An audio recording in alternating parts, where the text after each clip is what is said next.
Olá, povo amado de Deus, paz e bem. Esse é o nosso encontro. O Evangelho de hoje ensina em um dia muito especial. Nesta quarta-feira, a igreja celebra o dia de Santo Inácio de Loyola, um santo que eu admiro muito.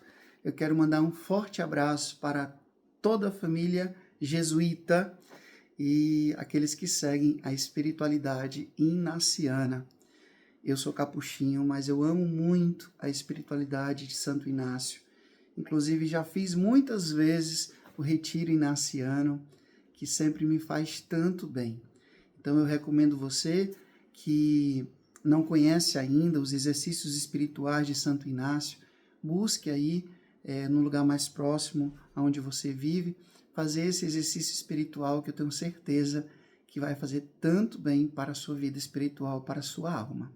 Vamos agora ao Evangelho. Abra a sua Bíblia em Mateus capítulo 13, do versículo 44 até o versículo 46. Um trechinho curto, mas sempre muito significativo. Mateus capítulo 13, do versículo 44 até o versículo 46, que diz assim: Naquele tempo disse Jesus à multidão: O reino dos céus é como um tesouro escondido no campo. Um homem o encontra e o mantém escondido. Cheio de alegria, ele vai e vende todos os seus bens e compra aquele campo. O reino dos céus é também como um comprador que procura pérolas preciosas. Quando encontra uma pérola de grande valor, ele vai, vende todos os seus bens e compra aquela pérola. Palavra da salvação. Glória a vós, Senhor. Povo amado de Deus, antes de voltar para o Brasil, eu fiz como que um retiro espiritual, sabe? Eu me recolhi durante alguns dias para rezar um pouco mais, para ler um pouco mais, para descansar um pouco mais também. E foi um tempo muito fecundo na minha vida, sabe? Um tempo em que eu realmente ouvi mais a voz de Deus. E eu aproveitei para assistir algumas palestras, para ler alguns livros. E eu estava eu estava assistindo uma pregação que me chamou muita atenção, que falava sobre a libertação de alguns vícios da nossa vida, sabe? Porque a gente tem, né? Às vezes a gente tem algumas manias, alguns hábitos, alguns vícios que nos impedem de crescer na nossa vida de fé, uma vida mais virtuosa, porque o contrário de vício é virtude. Então, à medida que eu cresço na virtude, os meus vícios diminuem. À medida que eu cresço nos meus vícios, né, as virtudes diminuem. Porque vício quer dizer fraqueza e virtude quer dizer força. Então eu estava vendo na verdade era um podcast, estava escutando esse podcast e era um psiquiatra, eu achei muito interessante. Ele disse que para que a gente possa vencer, por exemplo, um vício, existem 3 pontos a ser considerado, né? 3 pontos a serem considerados.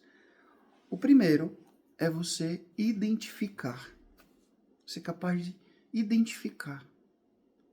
Por que que isso é mais forte que eu? Por exemplo, o vício do celular, né? Por que que eu não consigo ficar sem me desconectar? Inclusive, isso já é uma síndrome, né? Isso já tem clínicas para tratar disso, da dependência digital. Tem pessoas que passam 30, 40 horas por semana, passam 8 horas por dia nas redes sociais, no celular. Então, é um problema, porque tudo demais é veneno. A gente aprendeu já dos antigos, né? Então, identificar. Eu estou dependente disso aqui, né?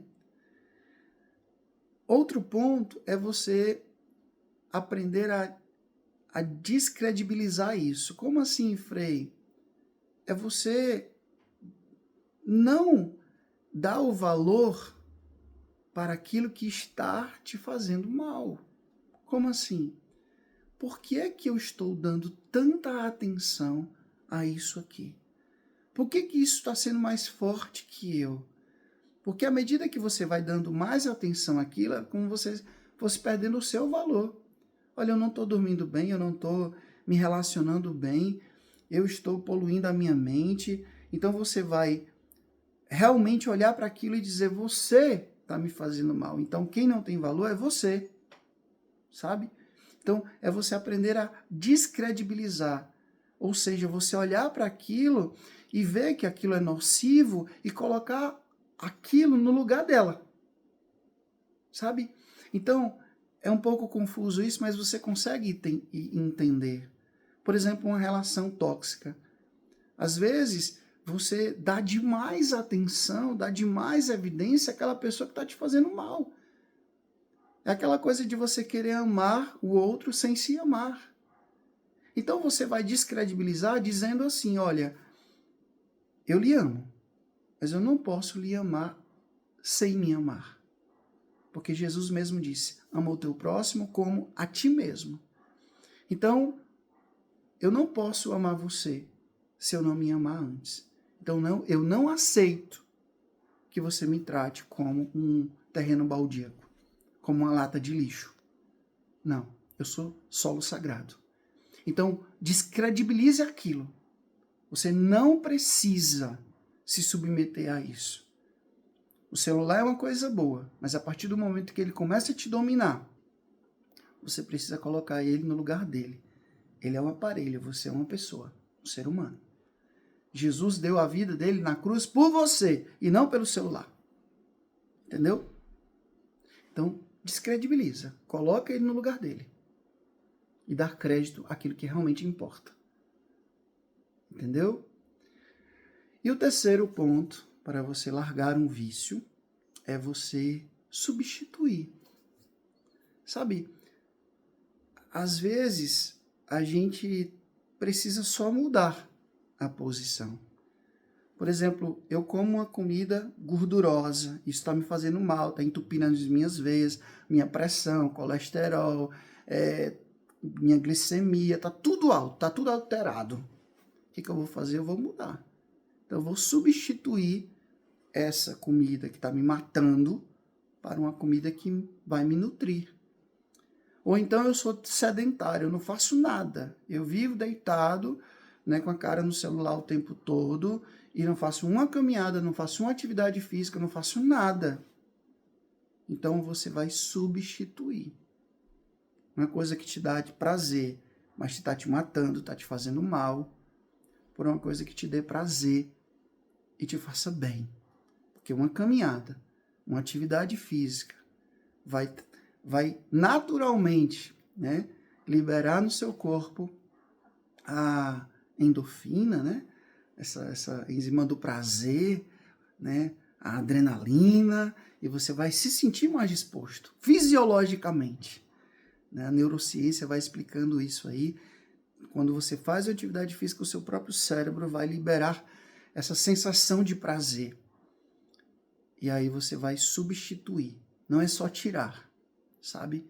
Mas é substituir um vício por uma virtude. Uma coisa ruim por uma coisa boa. Mas não só tire. Frei, por que o senhor está falando tudo isso? Porque tem a ver com o evangelho de hoje, claro. Né? Diz aqui que esse homem encontrou um tesouro, foi lá, vendeu tudo que tinha e foi comprar aquele tesouro. Um homem que, né, procurava pérolas preciosas e encontrou a pérola. Então ele vai fazer de tudo para conseguir aquela pérola. Entre a condenação eterna e a vida eterna, o que você prefere? Entre uma vida virtuosa e uma vida cheia de vícios, de autodestruição, o que você prefere? Entre uma vida de mentira e uma vida de verdade, o que você prefere? Entre uma vida de luz, de esplendor, de beleza, a uma vida de breu, de escuridão, de trevas, o que você prefere? O que nós preferimos? Claro que a gente quer a vida que Deus sonhou para nós. por mais difícil que seja, caminho de cruz. Mas é essa vida que Deus quer para nós. Pense nisso. E se isso fez sentido para você, marque aqui quem você ama, que precisa ouvir isso hoje. Primeiro, identificar. Segundo, descredibilizar. Terceiro, substituir. Então, são passos aí significativos para a gente poder largar os nossos vícios e crescer na virtude. O Senhor esteja convosco, Ele está no meio de nós. Que Deus Todo-Poderoso vos abençoe. Ele que é Pai, Filho, Espírito Santo. Deus nos deu o céu, paz e bem. Dever de casa. Indique esse vídeo aqui para pelo menos 5 pessoas. Até amanhã, se Deus quiser.